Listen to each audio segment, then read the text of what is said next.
Houston, as the temperatures continue to rise, thousands of people, they still don't have power.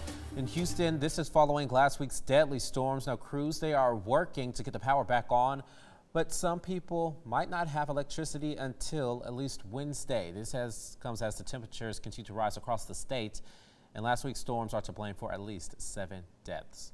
Meanwhile, the Houston community is coming together to help each other out from cooling centers and food stations. Now, Devon Rahming shows us how Houstonians, they are stepping up to serve those in need.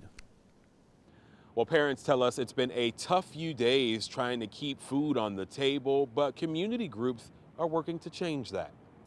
From homes and schools to churches. We were not able to have church. Many remain powerless, but the service must go on for those in need. Especially right now with foods flying off the shelf in the grocery store, with power still being out, people's food inside the refrigerators are going out. Pastor Brandon Barber is the missions pastor at Hope City Church near Spring Branch, one of the hardest hit areas during the deadly storm. Whatever the city needs and our community needs, we're trying to be here to help. Partnering with several organizations like Convoy of Hope and Mercy Chefs, an organization that served more than 26 million meals worldwide since 2007. Since we hit the ground yesterday running, we have probably done over 5,000 meals already. Providing everything from cleaning supplies and non-perishable foods to hot meals.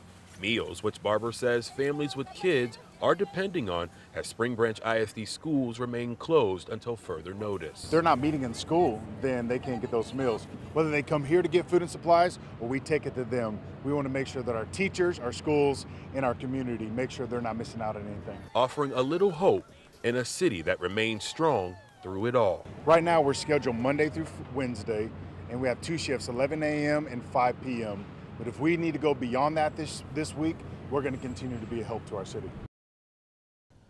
All right, so that was Devon Rahming reporting. Houston ISD says that they plan to open at least 200 schools today, but there will still be food available for families of those whose schools are still closed this morning.